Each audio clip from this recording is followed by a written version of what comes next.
Well, today's show is going to be hammers. This will be episode 22, shot with an FZ70 Panasonic camera. So we'll see how we do. We really want to talk about some hammers first, and then we're going to get into the newer styles or whatever. If you go to a hardware store, you're going to see a whole different arrangement of hammers. And a lot of us will take a look and say, you know, I'll buy that one because I recognize it. It's like one the old man had or something, but it's like, I don't know what all these hammers can possibly do. So we'll cover some hammers today. This one here is probably the most common, and yet this really is not a common hammer. This has a elongated handle. It's a little heavier in the head, and really this is what we call a framing hammer.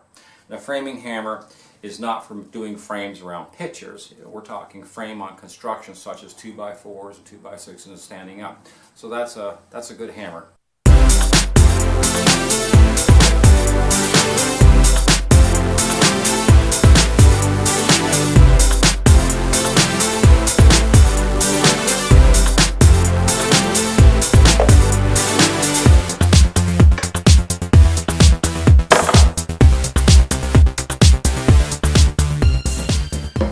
So, hi and welcome to episode 22. Hammers. There's all different kinds. This is a ball peen hammer. Now, this is more of a mechanic's hammer, and it's really, that's what it's all about. It's a mechanical hammer for working on cars, trucks, air, whatever you like, but it's mechanical in nature. Carpenter's hammer is like the one you see here. This is, like I said, a sand head, and I've shown this before in the past. I really like this because it's rubber. And so if you have to beat on something a little bit, you don't really mark it up. There's also a plastic head. I don't have one here to show you today, but a plastic head has the same kind of idea. You can beat on it, but you don't mark this thing up. And so that's a cool hammer. This is very short, so this isn't really that great, but every once in a while if you want to hit something just a little bit harder with a good driving type hammer, these actually come in handy, only because of the short handle. And then if you get really angry, and we go to this. We go to one of these a little bit heavier. This is almost like a sledgehammer, but it's a very short, small sledge. It's about, I think it's 2.5 or 3 pound head on it. So it's going to hit pretty hard. And of course, there's another ball peen hammer I've got laid out. I just laid out some basic hammers out of my toolboxes, just, you know, look at some of the various types. What's really become part of the industry these days are these brad nail guns. And they're called pins. There's air hammer, nail gun, pin gun. I've heard all different kinds of names, but the reality is it's a brad nail gun, and that's because it takes brad nails. And when you open up a brad nail gun, and this one actually has a load in it, there's two different ways to load these.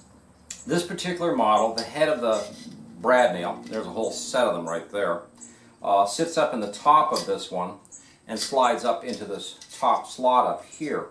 And then what happens is the spring keeps the pressure, and then each time you hit, you get one nail shot through. The nail looks like a little T head. It has like the shape of a T, but think of the long part of the T coming down as being very, very elongated, and that's the length of that nail. So when we load these, such as that, we're ready to go. Put an air hose on here, and boom, boom, boom, boom. This is our safety tip. As long as this is fully depressed, it'll allow to shoot one nail. And if this is not pressed, then that becomes an issue. It's a safety issue because, of course, you don't want to be pumping this into your hand or something. It'll blow right through. The limitations to these guns are what you want to watch out. If you're going to buy a brad nail gun, take a look at this. This particular one here is a very inexpensive one from Sears, but it has some pretty good sizes right here. If a brad nail gets too long, I tell you the truth, it gets a little dumb, because at some point it's like, you know what, just get out a real hammer and a real nail and put it together. What's great about these is if you're gluing a couple of pieces of lumber together, you can shoot these in. That was pretty funny. You can shoot these in, and when you tack them up with this, brad nail is not that great for holding pressure or something. It doesn't, you know, pull the wood together and keep it together really tight. It simply sort of holds it in place, more like a reference point.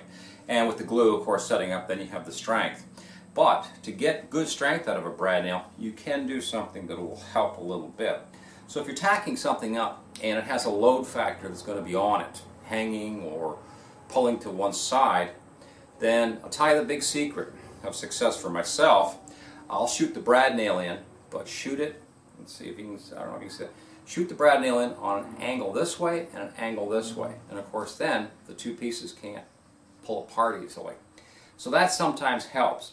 The other thing with brad nails you got to be really careful is if you're shooting small pieces of lumber, which a lot of us do, you really got to watch the depth and the size of these, and of course the air pressure, because like right now my airline here is 90 pounds. So if I plug this brad nail gun in, I'm going to really smack that nail really hard and just about send it right through the lumber. So if I'm working on a very small piece, you really should cut the air pressure back. Most of them seem to have a working pressure of around 40-45 pounds. So that's, which is fine. It's cool. And that will give you your optimal, And then sometimes you need to test a piece of lumber, lay it out, and hit the nail gun a few times and just see where you get the nail flush or even below flush stuck in the wood so that it's not going to interfere with your work or whatever you're doing down the road. But if you can, I don't know if you can see that profile, but it's like a little letter T, and they're kind of square on the top. And of course when they punch in, it's just like a pin going into wood, so it doesn't really hold strong. So it's still an interesting tool. I love using the brad nail gun for things. Even a big project, sometimes I'll use brad nails, just hold something together until I can get it drilled and put proper screws in later. So that was Coffee and Tools. That was episode 22. So I'll see you guys, hopefully maybe we'll see you next week.